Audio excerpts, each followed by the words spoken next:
With so much at stake with this game, what's the key thing that you want your team to concentrate on? It's just football, It's just football. I mean, everybody sees that now, but I mean, reality is that all the games have had this much at stake on them. Because if you don't win those, then you're not even playing in this one.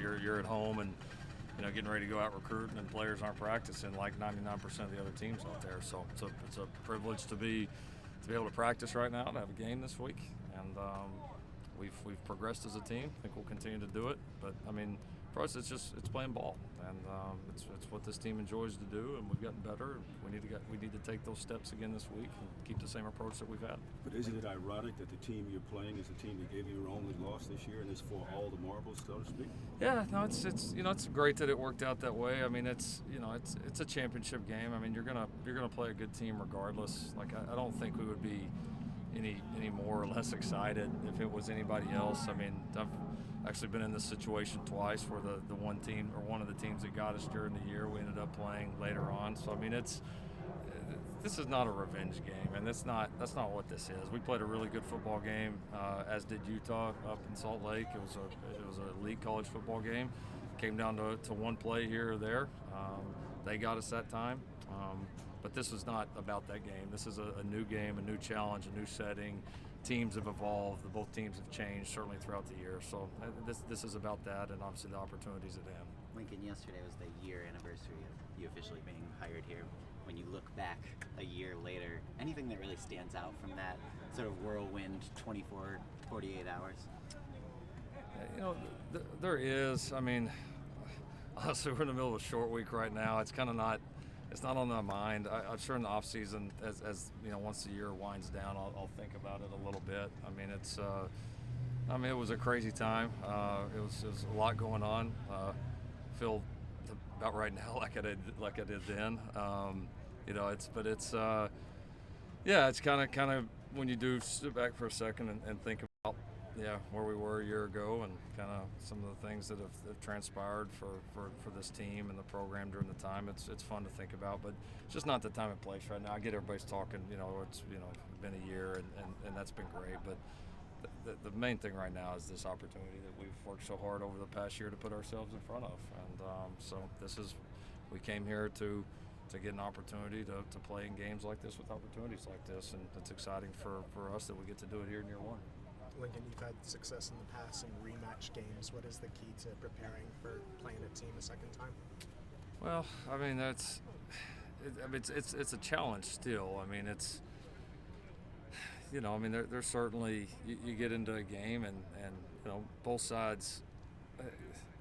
Most of the time in games like this, I mean, I don't know that either side's going to go completely, change what they've done, right? I mean, to get in this game, you had some success, right? You played pretty good to be in this. So, I mean, I think you got to get ready to go play again. I think you got to understand that maybe the way the first one played out is not necessarily the way the second one plays out. And a lot of times, actually, they play out very, very differently, and just in terms of flow of the game and just kind of how it goes. So, I think you just got to reset yourself and be ready to go. And it is a challenge. It's good to have some of that experience that we've had. I remember the first couple of times at OU doing it, it felt unique just because I hadn't done that in my career yet. It's not like the NFL where you cross over, so much. And so I mean, we've challenged the guys to reset, understand that this game's going to be a different game, different challenge, different setting. And you got to be ready to respond to that, especially against a tremendous team like Utah. What did Eric Gentry's return mean for your defense, his extended snaps? Yeah, it's helped. I mean, he came in and played some good snaps. He was still a little rusty, but he made a couple plays like he tends to do. Similar to some of our guys that have missed extended time. That first game back was, he did some good things. He's moving around a lot better now, and you miss that much time, you got to reset yourself a little bit. And so being able to play some the other night and do some good things for us was great. We expect he'll be quite a bit better this week. Justin Dietich said last week, I think, that post-game locker room scene after Utah was really the moment where he thought to himself, like, oh, this team really cares and the culture has really changed. Mm-hmm. For you, did that feel like a turning point for this team in the course of the season, that you could really see it hit something after that? Yeah, I don't know that I'd say turning point, but I think it was like we were tested in a way there that we hadn't, right? We experienced failure, and experienced a loss, and we hadn't experienced that yet. And you know, if you try to change some things, you win games.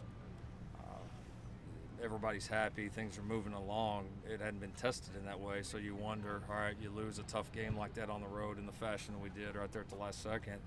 All right, is everybody really going to stick to this now? And like I told you guys after that week, I mean, certainly the mood, the vibe in that locker room, I'm not going to use the phrase, you know, disappointed, but not defeated at all, and even maybe more inspired was what you'd hope to see. And then most importantly, we've done something about it after that to you know, you lose one like that middle of the season, you got to claw your way back to a position like this. I mean, and we've done that.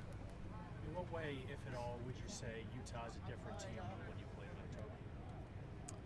Well, I mean, they're not going to go change what they've done. They've had a lot of success, and so they're not going to flip a script, and we're not either. But I think teams evolve, right? I mean, you get challenged different ways. You have different people in and out of the lineup. I mean, it's just the year goes on. Sometimes you start featuring this player or that player more, or teams start attacking you this way or that way more, and it's just kind of ever evolving. And so, you know, somebody that you played there at mid-season, I mean, they've played a lot of games since then, and we have too. They've had a lot of changes in personnel, and we have too. And so that's just kind of how it plays out. And then again, I think the biggest thing is in our heads. It's, you know, the game doesn't always play out the same way the second time. So you got to have an open mind and just be ready to go compete. Let's do one more. When Austin's role was reduced earlier in the season, how did you address it with him? Did you have a conversation at that time with him about this moving forward? Well, we told him when we felt like a couple of games in, we felt like that Trav had maybe inched ahead, and then a couple of games just played out that way where we started featuring Travis, and Travis was playing well, and we got in a little bit of a rhythm. And yeah, we were up front with them. And listen, there were some games, I think I told you guys after, there were some games in kind of that mid-season stretch that we should have played him more. You know, looking back on it, at that time we wish we would have, and we thought he had earned it. But yeah, we were up front with our guys about how we think a game's going to go or where we see them. It doesn't always play out that way, and that's where you give a guy like Austin credit, that's unselfish and that's headstrong, you know, and he didn't let it rattle him. He kept working, trusted there would be an opportunity if he kept his nose to the grindstone, and he's done that. And like I've said many times, nobody around here is surprised about him being ready to step up and play at an elite level like he has since Travis went down. Thank you, Coach. All right, thank you all. Thanks, Coach.